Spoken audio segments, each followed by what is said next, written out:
Which boy can you say so? When I'm back before we get to it, make sure you like, comment, subscribe, and you always watch full video. Man, what's up, everybody? Welcome back to another episode of EOS. It's 1090 Jake, and I'm rocking with y'all. Y'all rocking with me. And for this video, we're going to be speaking on Florida rapper Raw Youngin, who sped away from the police only to get into a devastating crash, killing one and injuring a few. Friday, July 26th, 2024. It was 6:41 p.m. when police in Gainesville, Florida noticed a black Infiniti with dock tints make a traffic violation. It was a simple stop bar violation, meaning they'd gone over the line in which they were supposed to be stopped. Officers would pull the vehicle over. Bro, I got pulled over for that, bro. That's the charge, bro. Exactly how that the diagram in the left was with the bumper barely over the front.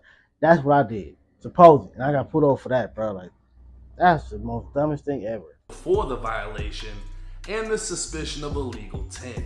As officers approached the car on foot, it took off at a high rate of speed. Officers then returned back to their patrol vehicle and turned off their emergency lights. According to the arrest report, at no time did officers give chase. That's when the call came in that the same Infiniti was just involved in a deadly crash. That's not Infiniti. That's they were pulled over on Northeast 2nd and 10th Ave. They took off westbound down 10th, crossing Main Street, 2nd, and 4th before crashing on 6th. This was only 3 minutes away driving at a normal speed, so speeding probably took them less than 120 seconds to cause destruction. The Infiniti smashed into a red Honda that was left devastated, killing the driver in what we can only hope was an immediate death. Witnesses in a state of shock would watch as the driver of the Infiniti. Man, boy, I like fast cars. I like driving fast every now and then, but to a certain amount of speed, bro. Like if doing 55 in the 45, even though that's still doing too much, hit it up and then coming back, letting it slow back down, bro. Like doing 100. I've done 100 one time, bro, in Mexico. In Mexico, YouTube, I did it one time, and I'm cool. It's no need to go that fast, bro. Especially when you in a residential area, you know for sure it's either gonna be a stop sign, a street light, somebody walking, a toy, a basketball, a dog, a cat, something. Yeah, come on, bro. Exited the vehicle and ran from the scene. He'd leave behind 3 others in his vehicle, one of which was dying. Paramedics would begin helping those left inside of the SUV as officers began setting up a perimeter. 2 on-scene witnesses provided descriptions of the driver who ran from the scene, and a canine officer was able to locate the suspect hiding in a yard on 11th Ave with what appeared to be a broken ankle. He was identified as 21-year-old Eric Baker, and more commonly known as Lake City, Florida rapper Raw Youngin. When taken into custody, Youngin was unable to walk without assistance and likely was only able to flee the scene off pure adrenaline. Oh God. Youngin and the 3 others inside of the SUV he was driving were taken to the hospital with fractures and lacerations, but one of them was barely clinging on to life. Youngin's friend, 22-year-old Robbie Cohen, is a fellow rapper from Jacksonville named Broke as Fuck. Unfortunately, he'd suffer a traumatic brain injury, was intubated because of it, and deemed unlikely to survive.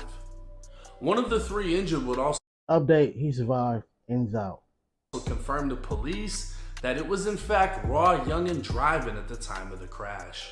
Officers would soon discover Youngin didn't even have a valid driver's license, had 7 driving suspensions in the past, and has an active felony warrant out of Columbia County for possession of a controlled substance. So while he was being pulled over for something so minor, he knew he would have went to jail regardless and decided to risk it all. But this wasn't his first time. Back in 2022, Youngin went live in the backseat of a car during a high-speed chase for roughly 5 minutes. He later claimed he went live because he was in a rural part of Georgia and thought the police would kill him if they caught him. To Youngin's defense, he wasn't the driver, but he was instructing the driver on how to drive. He wasn't the driver, but he instructed him how to drive. Yeah, we got that bitch went on the other side of the road now.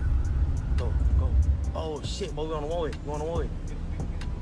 Bro, we gotta bend it. We gotta bend it. We got him, bro. We got him. We gotta bend it. The only thing about this, well, going live, bro, like, one, you're cloud chasing. Two, bro, you're supposed to be trying to get away. They can easily, if they see the car, see the people, just say if you're the driver and you're on live, y'all, don't y'all think or no police have social media too? Come on, bro. They gonna see your live. They gonna just see exactly where you're going. Come on, man. Go. Go. Hit Run that bitch. And you got the GPS on. While at the hospital, Youngin was placed under arrest and charged with fleeing and eluding, leaving a hit-and-run crash that injured others, and leaving a hit-and-run crash that caused death. It's likely he'll face additional charges for the victim that died, and possibly more if Broke as Fuck is unable to survive. Vehicular manslaughter under Florida law is when a driver kills another human being while recklessly operating a motor vehicle. A second-degree felony, punishable by up to 15 years in prison. But if you flee the scene of a vehicular manslaughter, like Raw Youngin apparently did, the charge is now up to 30 years in prison. Felony murder under Florida is the killing of another human being, whether intentionally or not, during the commission of a felony. In this case, Youngin fled the police, which is already a third-degree felony, then struck a car, killing someone. Felony murder is punishable by life in Florida State Prison. There's multiple ways this case could go for Raw Youngin, and unfortunately none of them are good. To make matters worse, this comes only 4 months after his mom passed away. Damn. Broke as Fuck's manager would take to Instagram stating, "Everybody keep Broke as Fuck in your prayers. He's sedated. Several times he's woke up trying to take off the breathing tubes, feeding tubes. He's confused. They don't want to excite his brain, so that's why he's sedated. The bleeding hasn't went anywhere else, but his brain is still bleeding." At this time, Broke as Fuck is still fighting for his life. The 2 other injured passengers have survived, and Youngin remains hospitalized with his jail booking photo showing him laying in his hospital bed. Youngin's already received a no bond and even received a stay away order from his victim and friend, Broke as Fuck. Damn, boy. Now, first and foremost, rest in peace to the innocent person that lost their life in this situation. This is a matter of irresponsibility. Raw Youngin drove off irresponsibly, knowing that had they ran his name, he doesn't have a license. He's gonna get booked for not only that, but he's gonna get booked because he's got a warrant in another county. He put everyone else's life in danger, making the decision that he did. We don't know if they amped him up and were like, "Yo, go, whatever." We don't know. But at the end of the day, it doesn't matter. The driver. The only people's life that he put super at risk are the people, the innocent bystanders. Your homies, yeah, you put their life at risk, but sadly, when you live in life in the streets, you already know your life is at risk. Whether you on a block, whether you in a car, whether you going to get something from the store.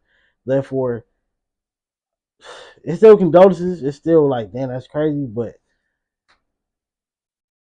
hey, streets don't love you, man. Was in control of the vehicle and he made the decision to go.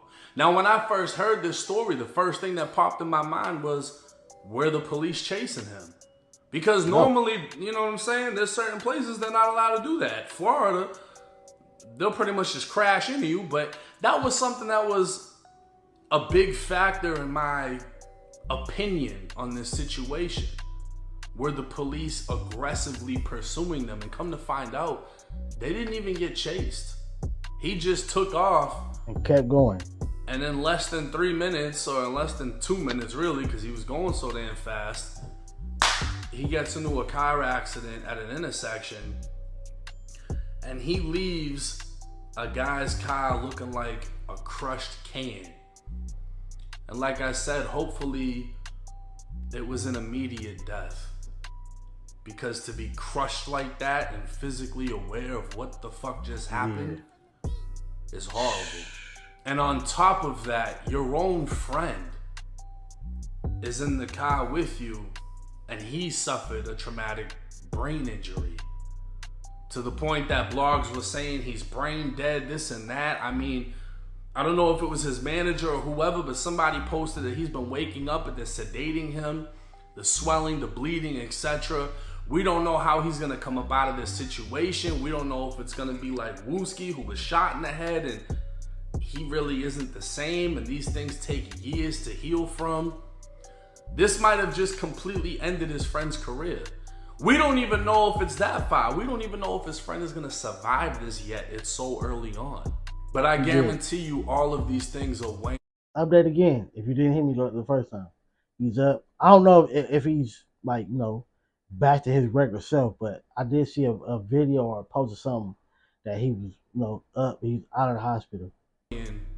On Youngin's mind, only 4 months after his mother passed away. In these cases here, I mean, when I was in prison, I met kids that drove drunk and accidentally killed their best friend. 10 years on average, state prison. But for this, the fact that he ran from the scene, that goes up to 30 years, bro. The charges that he's facing is as if he just murdered somebody. Yeah. And like I said, I don't really see life or 30, but it's over to this situation. And he can't even make contact with his homie if his homie wakes up, because his homie is his victim.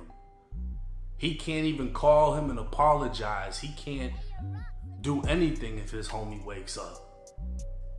And if he doesn't, it's gonna weigh on him forever. Oh God, that's another body to your belt. Even though you don't want to sit down, it's a better alternative to go to jail and face your responsibilities than to put everybody else at risk and be left in a situation where you've killed somebody and possibly changed your friend's life forever. That is true though, bro. Hey, let me know y'all's thoughts and comments in the. That is true though, bro. Like, even though, like I said in the beginning, when you live in a life, in the street, when you hop in these cars with your friends, you already know what possibly might happen. Especially your friends, your close friends. They know that you don't have life. They know that you got all these tickets. They know that you're gonna run. They know this. They know this, that you're gonna do this. So therefore,